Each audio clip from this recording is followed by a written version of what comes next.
And today I'm going to show you the most commonly used Japanese seasonings in Asian cuisine. Those ingredients that give Japanese food its unique flavor that many people love but don't really know much about. And the first one is the famous shoyu. Shoyu is Japanese soy sauce made from the fermentation of soybeans, wheat, water, and salt. This process can take months, and that's exactly what creates that strong flavor. Salty and full of umami. Shoyu is used in practically everything in Japanese cuisine, from sushi, sashimi to yakisoba, even in broths, meats, rice, and marinades. And when it comes to quality soy sauce, many people consider the Kikkoman brand to be one of the best in the world. That's because it uses natural fermentation without artificially speeding up the process, creating a more balanced flavor, less harsh, and much more aromatic than regular soy sauces. An interesting fact is that the aroma of soy sauce has hundreds of different aromatic compounds created during fermentation, which explains why its flavor is so complex. In Japan, there are different types of soy sauce. Some are lighter, others are darker, and there are even versions aged for longer to become even more intense. And you can find shoyu in Asian stores, large supermarkets, and you can even find it in a light version with less salt. Another very important ingredient is miso. Miso is a fermented paste usually made from soybeans, rice, or barley.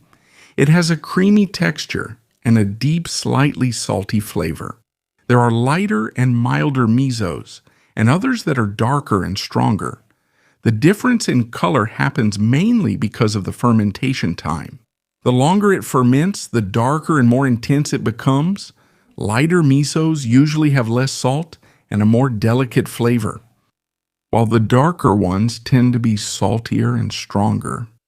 The most well-known one is used in miso soup, but it also appears in sauces, marinades, ramen, and grilled dishes. An interesting fact is that miso has been used in Japan for hundreds of years and was considered such an important food that ancient samurai would take miso with them during journeys and battles because it's nutritious and lasts a long time without spoiling.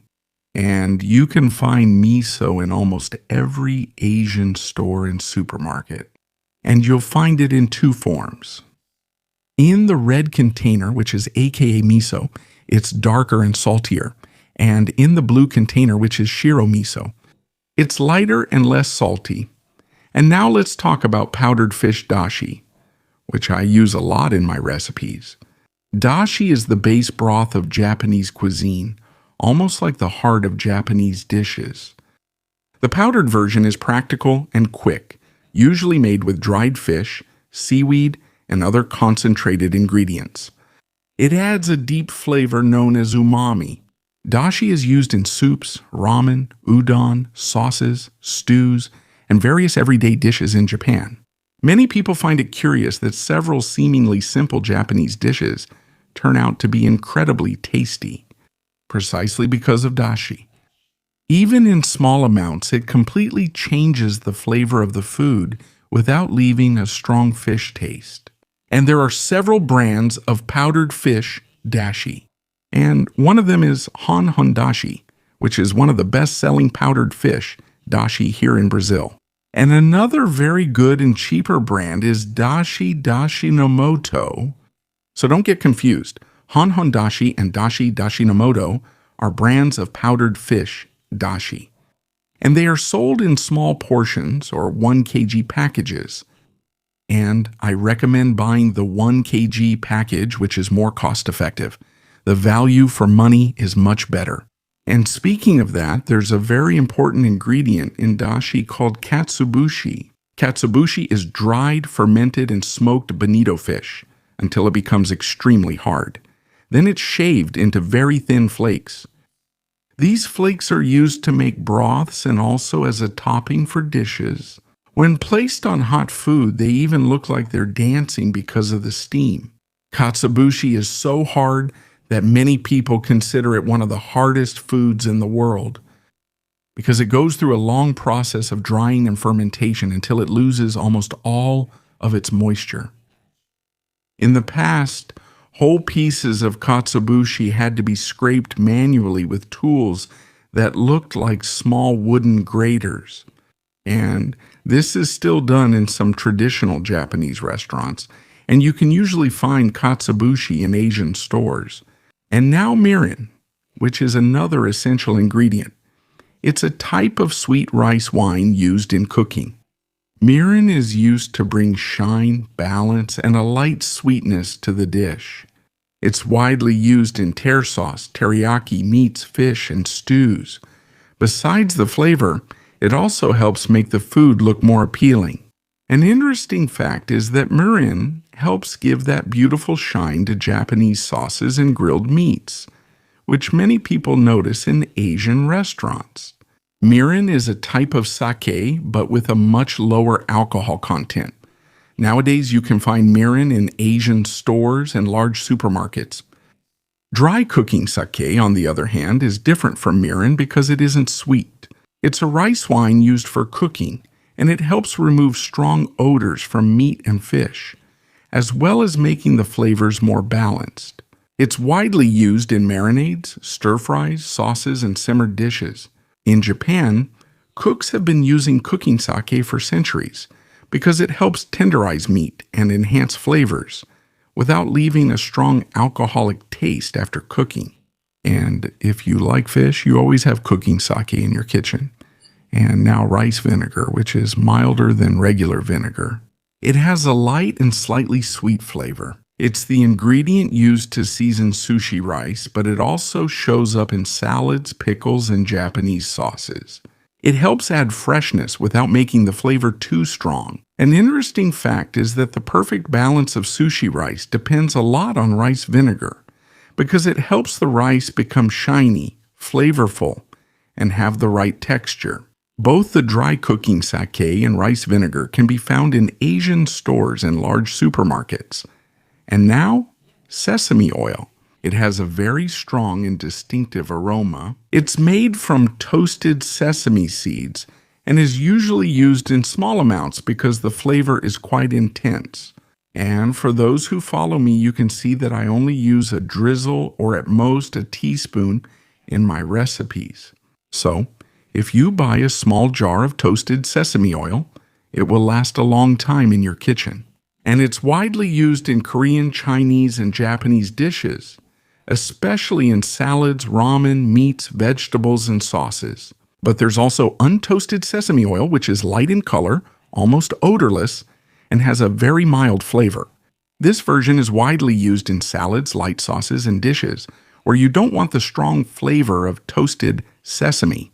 It looks like vegetable oil. An interesting fact is that just a few drops of toasted oil can completely change the aroma of an entire dish. Another very famous ingredient is kombu. Kombu is a seaweed rich in umami. It is mainly used to make dashi, but it can also appear in stews and traditional Japanese dishes. Kombu helps create that deep and savory flavor, which seems to make any broth richer. Kombu is also naturally rich in glutamate, a substance responsible for the umami flavor, which was discovered by Japanese scientists at the beginning of the last century. And Ichiban dashi, which is the most important dashi in Japanese cuisine, is made with kombu and katsuobushi. This Ichiban dashi broth is used in all Japanese restaurants. And if you want to learn, I made a video teaching you how to make it at home. Now let's talk about shichimi togarashi. The name literally means 7-flavor chili pepper. Shichi means 7, mai means flavor, and togarashi means chili pepper. This seasoning mixes 7 traditional ingredients, usually red chili pepper, white sesame, black sesame, dried orange peel, ginger, nori seaweed, and Japanese sansho pepper. Some versions may slightly change the ingredients depending on the region of Japan. It is used to add flavor and a spicy touch to ramen, udon, gyudon, yakitori, and various hot dishes. An interesting fact is that shichimi originated hundreds of years ago in specialty spice shops in Japan. And even today, there are famous shops that sell their own secret blends. And this pepper is something you'll probably only find in Asian stores. And now the oyster sauce, which I use a lot in my recipes. Despite the name, it doesn't have a strong fish taste. It's a thick sauce, slightly sweet and full of umami, made from cooking oysters. It's widely used in meats, vegetables, stir-fries, yakisoba, and Chinese and Japanese dishes. They say it was created by accident when the cook left the oyster soup cooking for too long and realized the liquid had turned into an incredibly tasty sauce. You can find this sauce in large supermarkets and Asian stores. And now the tonkatsu sauce, it's that dark and sweet sauce served with Japanese breaded meats. It's a bit like Worcestershire sauce mixed with ketchup, but with a richer flavor. It's mainly used on tonkatsu, which is Japanese breaded pork, but it also goes well with croquettes, hamburgers, and fried foods. Many Japanese people also use tonkatsu sauce on sandwiches, and even over plain rice to add more flavor. And you can find this sauce in Asian stores and supermarkets as well. And now Tare sauce, which is a base sauce widely used in Japan. Each restaurant can have its own recipe. Usually it contains soy sauce, mirin, sugar, and sake. Tare is used to season ramen, yakitori, and grilled meats. Often it's the secret behind the special flavor of Japanese restaurants. Some traditional restaurants spend years perfecting their own tare and keep the recipe an absolute secret. And here in Brazil, tare is widely used with sushi and the famous temaki, and now the famous wasabi. Traditional wasabi comes from a Japanese root that's grated fresh, and its spiciness is very different from chili pepper. It quickly goes up your nose and disappears just as fast. Besides its strong flavor, wasabi also has antibacterial properties. That's why it became so closely associated with sushi and sashimi, helping to reduce the risk of bacteria in raw fish. Nowadays, much of the wasabi sold outside Japan is a mixture of horseradish, coloring, and mustard. That's because real wasabi is rare and expensive. Real wasabi is so delicate that it usually loses much of its flavor just a few minutes after being grated. That's why traditional restaurants prefer to grate it right before serving. And if you want to make mirin, tare sauce, tonkatsu sauce, and oyster sauce at home, I have videos explaining step by step how to make them at home. All these ingredients together form the base of Japanese flavors, which have conquered the world. Each seasoning has its own function and history, and when combined in the right way, they transform simple dishes into flavorful, tradition-filled dishes. These are seasonings you should always have in your kitchen. And let us know in the comments which seasoning you have at home and which one you've never tried. And tell us where you live and whether this seasoning is hard to find there. Big hugs and see you in the next video.